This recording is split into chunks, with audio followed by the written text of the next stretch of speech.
Si une nouvelle technologie procure un avantage certain pour un usage donné, elle aura tendance à se substituer à la technologie précédente suivant 3 phases. Émergence, croissance et enfin domination.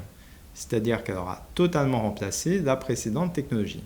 Ainsi, dans le domaine de l'écoute musicale, à la suite du disque vinyle, nous avons vu successivement émerger la cassette audio dans les années 70, le compact disque à la fin des années 80 et enfin le streaming dans les années 2010.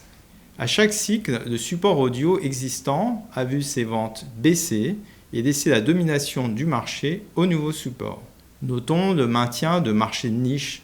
Ainsi, si le vinyle s'est effacé après la domination du CD, il est resté utilisé par les DJ, mais pour des volumes de vente tout à fait confidentiels. Or, près de 30 ans après cette quasi-disparition du vinyle, qu'observe-t-on ? Ce bon vieux 33 tours reprend une place croissante dans les ventes, tout comme l'offre associée en matériel d'écoute et platine.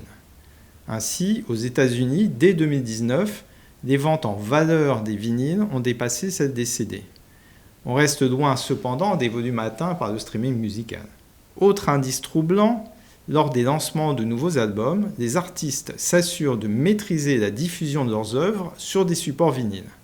C'est le cas de la chanteuse Adele, qui avait réservé un droit de tirage de 500 000 exemplaires pour son dernier album en 2021. Comment expliquer le regain de cette ancienne technologie jusqu'ici reléguée à un marché de niche ? Sommes-nous tous devenus des DJ ?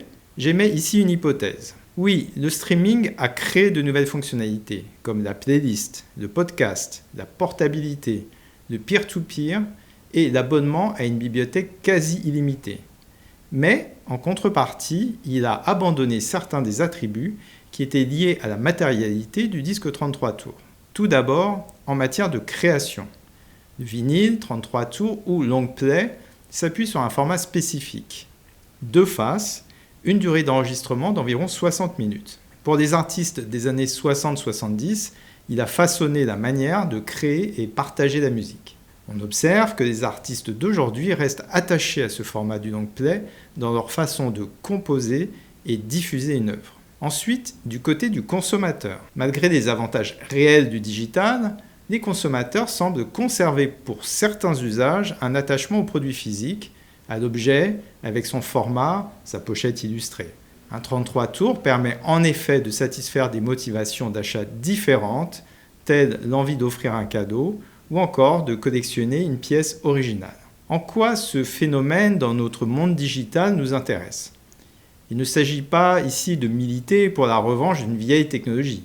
Il est en effet peu probable que ce retour du vinyle vienne menacer la domination du streaming. Il est néanmoins important de rappeler à l'aide de cet exemple que les aspects de design et de matérialité restent des facteurs fondamentaux dans l'usage et l'appropriation que nous avons des technologies.